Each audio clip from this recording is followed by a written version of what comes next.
Live from downtown Detroit, Local 4 News at 6 starts now. A nightmarish case of human trafficking in Livingston County, where a woman says she escaped a man who held her captive for years. Thanks for being with us here at 6. I'm Kimberly Gill. Good evening, everybody. I'm Karen Drew, in for Devin Skillion tonight. So neighbors knew something wasn't quite right with a woman they sometimes saw briefly outside of a home in Unadilla Township. Now, that woman was trying to find a way out and eventually did. Sean Lay spoke with the police chief, also a neighbor. Sean, this community has got to be in shock. They truly are. The victim now, Karen, is 24 years old. She was able to escape, police tell me, 2 years ago. But this is coming up now because police say she has recovered enough, the victim, that she picked up the phone and called the National Human Trafficking Hotline to say she does not want anyone else to become a victim of the person she says she was with. Oh, when I heard about this, I just got chills because we always seen that girl out there that got away from him, and it just breaks my heart. Neighbors say Daryl Lanzin had a mean streak, allegedly threatening to shoot a neighbor. They also saw a young girl working in Lanzin's yard. They noticed she never left the yard, never spoke to anyone. And then someone would say hi to her. And she would not respond. But I just can't believe. But, well, apparently she was brainwashed, so she didn't give anybody any indication that she was in danger. People now in shock that up these stairs is where Unadilla Township police found weapons, computers, and cameras. A setup where they believe Lanzin was forcing the girl to perform sex shows online for money that he kept. Police say this went on for years. Yeah, this is exactly the poster child case, I guess, for human trafficking. Pretty surprised. We don't expect this kind of thing in a small community like this. It's unusual. Unadilla Township Police Chief David Russell says Lanzin is from Alaska and made contact with the girl through social media. When she was 17 or 18, the chief says Lanzin drove to another state to pick the girl up, moving here, and dominated every phase of her life.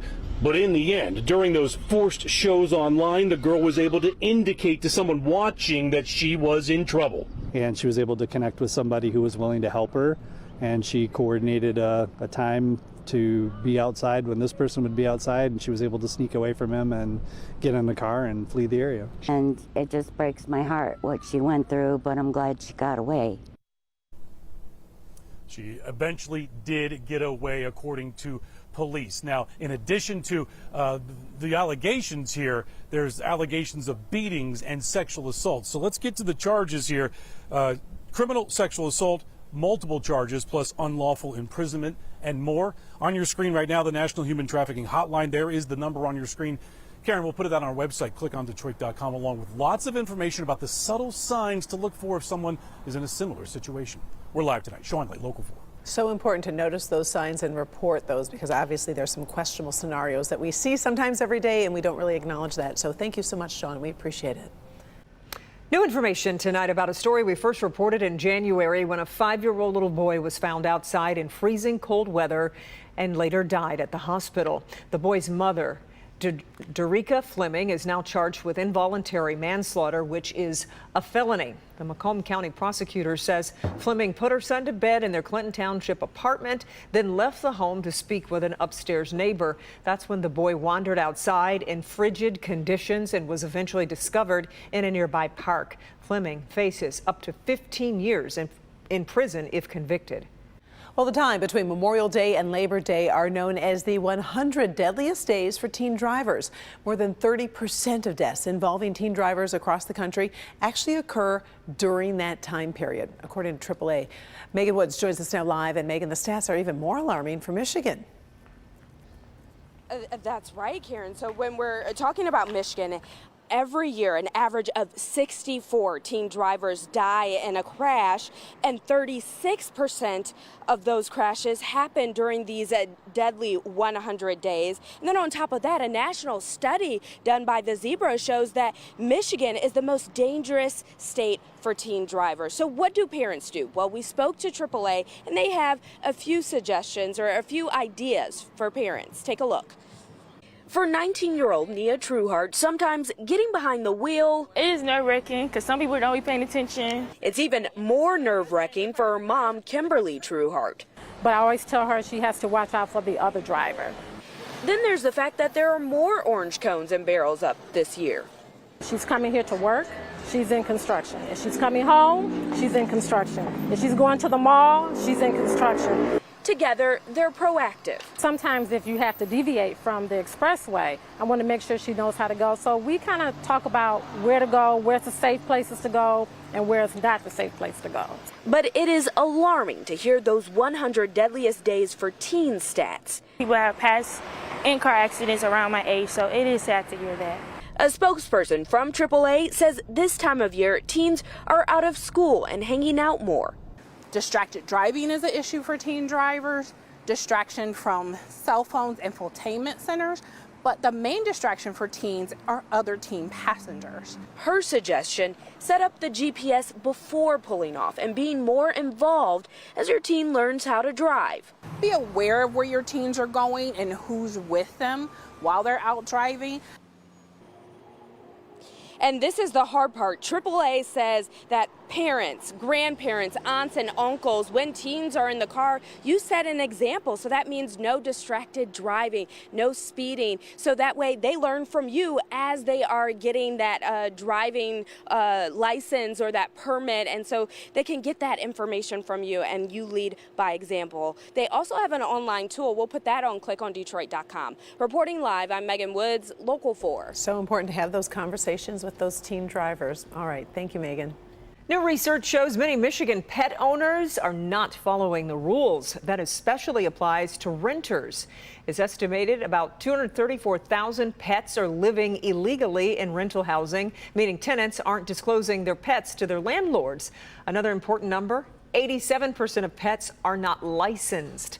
These numbers got us wondering about the potential consequences. Victor Williams has been out talking with experts and joins us live with more. Victor.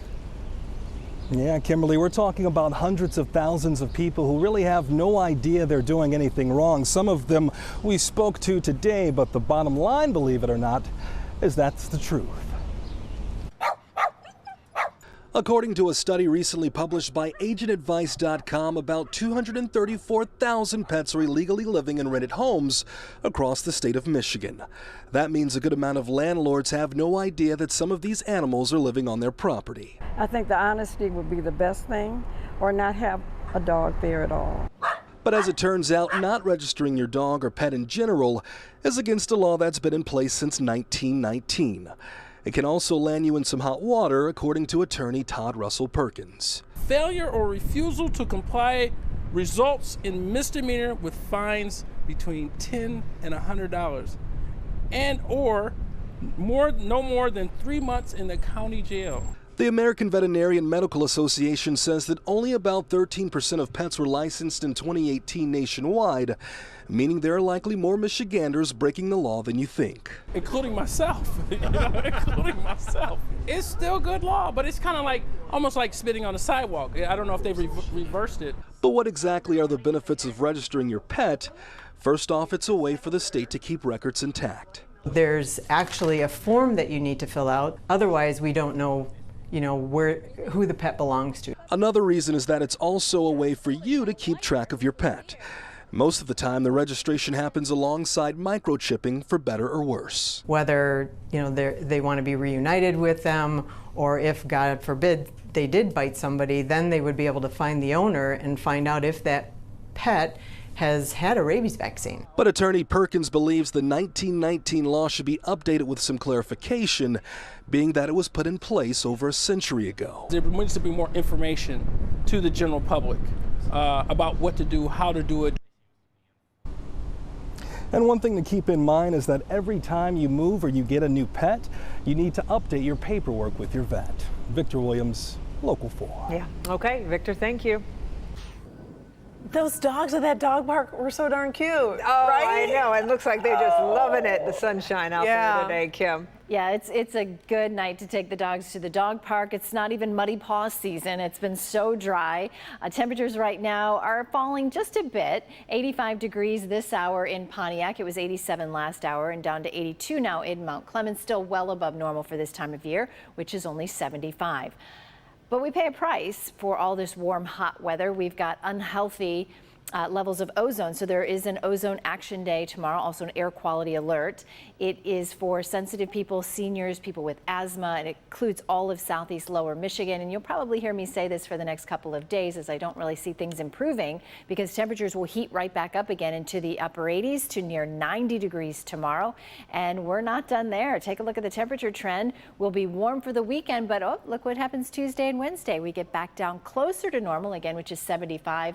So we'll be in the 70s next week. And I had to include a chance of rain. I'll tell you when coming up.